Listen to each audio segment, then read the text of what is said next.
నమస్తే అండి. ఏంటి ఇవాళ రొట్టెలతో వచ్చారనుకుంటున్నారా? మొన్న నేను కర్ణాటకకు వెళ్ళినప్పుడు అక్కడ తీసుకొచ్చానండి రొట్టెలు.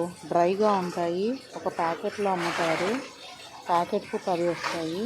వీటిని మనం తినాలి అనుకున్నప్పుడు ఒక 15 నిమిషాల ముందర వీటికి ఇలా నీళ్ళు చిమ్కరించుకొని మొత్తం తడిచిపోయేటట్టుగా ఎక్సెస్ ఆఫ్ వాటర్ని దులిపేసుకొని ఇంకో ప్లేట్లోకి మార్చుకొని దానికి పూర్తిగా కవర్ అయ్యేటట్టు ఒక క్లాత్ని కానీ లేదా ఒక ప్లేట్ని కానీ బోర్లిచ్చండి. నేను ఇక్కడ రెండు వైపులా నీళ్ళు చిమ్కరిస్తున్నాను. ఇలా రెండు వైపులా చిమ్కరించుకొని ఎక్సెస్ వాటర్ అంతా కిందికి దులిపేసుకొని ఇట్లా ఇంకో ప్లేట్లోకి మార్చుకున్నానండి.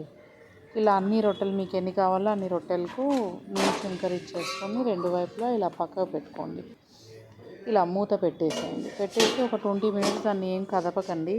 ఆఫ్టర్ 20 మినిట్స్ మీకు మెత్తగా వస్తాయండి. మనం ఫ్రెష్గా చేసుకున్నప్పుడు ఎలా ఉంటుందో అలా ఉంటుంది. ఇలాంటి కవర్లో అమ్మారు. నేను ట్రావెల్ చేయడం వల్ల అవన్నీ విరిగిపోయాయి. కొన్ని మాత్రమే నీట్గా వచ్చాయి. ఎలాగో తుంచుకునే కదా తినేది, అందుకే వాటిని కవర్ చేసేసాను. ఇలా మెత్తగా వచ్చాయి చూడండి, ఎంత సాఫ్ట్గా వచ్చాయంటే అప్పుడే మనం చేసిన రొట్టెల్లాగా అయిపోతాయి. కావాలనుకున్న వాళ్ళు కాస్త పెనం వేడి చేసి దాని మీద అటు ఇటుగా కాస్త కాల్చుకున్నారంటే అప్పుడే చేసిన రొట్టెల్లాగా తయారవుతాయండి.